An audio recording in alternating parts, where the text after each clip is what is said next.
بسم اللہ الرحمن الرحیم۔ مالک ابن انس ایک بہت بڑا نام، فقیہ، معلم، متقی، مجاہد۔ اور ایک زمانہ تھا کہ معلم اور فقہا مجاہد بھی ہوا کرتے تھے۔ ان کا کام صرف کتابوں تک محدود نہیں ہوتا تھا، بلکہ درس و تدریس کے ساتھ ساتھ اپنے ملک کے حالات اور اپنے معاشرے کے واقعات پر بھی نظر رکھتے، اور جہاں کہیں کوئی خرابی دیکھتے فوراً اس کی نشاندہی کیا کرتے تھے۔ جناب مالک ابن انس کا زمانہ عباسی دور کا زمانہ ہے۔ منصور مسند اقتدار پر بیٹھا ہے، اور ان کے مقابلے میں نفس زکیہ ایک بہت ہی معتبر شخصیت اور متقی آدمی تھے۔ انہوں نے بغاوت کا اعلان کیا تو جناب مالک ابن انس نے فتویٰ دے دیا کہ خلافت نفس زکیہ کا حق ہے۔ لوگوں نے کہا کہ امام صاحب ہم نے تو منصور کے ہاتھ پہ بیعت کر لی ہے۔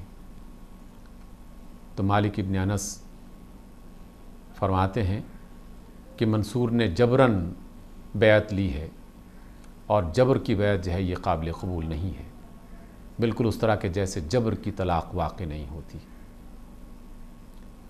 خلیفہ نے حکم دے دیا کہ آئندہ اس طرح کا فتویٰ نہ دیا جائے، لیکن امام صاحب نے حق کی بات کہنا تھی اور وہ اس کو مسلسل کہتے رہے۔ بالآخر منصور نے اپنے چچا زاد بھائی جعفر کو مدینہ کے علاقے کا گورنر بنایا، اور جعفر نے جناب مالک ابن انس کو مجرموں کی طرح اور ملزموں کی طرح بلوا بھیجا، اور آپ پر کوڑے برسائے گئے، اور پورے مدینہ میں اس طریقے سے ان کو رسوا کرنے کی کوشش کی گئی کہ انہیں گھمایا جاتا رہا اور کوڑے مارے جاتے رہے اور برا بھلا کہا جاتا رہا۔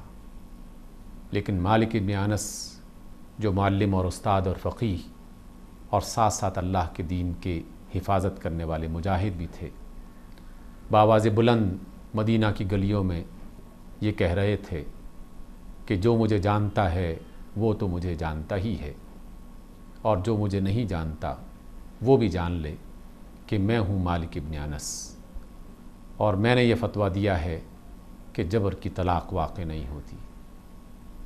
یہ تھے وہ لوگ کہ جنہوں نے اللہ کے دین کی حفاظت کے لیے کسی چیز کو قربان کرنے سے دریغ نہیں کیا۔ حکمران نے آپ پر اس قدر تشدد کیا اور آپ کے بازو اور کندھوں پر اس قدر کوڑے برسائے گئے کہ دونوں کندھے اکھڑ گئے، اور اس شدت کی وجہ سے اور پریشانی کی وجہ سے دونوں ہاتھ شل ہو گئے، اور اسی سبب سے آپ نماز میں ہاتھ چھوڑ کر نماز پڑھتے رہے۔ یہ وہ لوگ تھے کہ جنہوں نے ہر طریقے سے اللہ کے دین کی حفاظت کا ذمہ لیا۔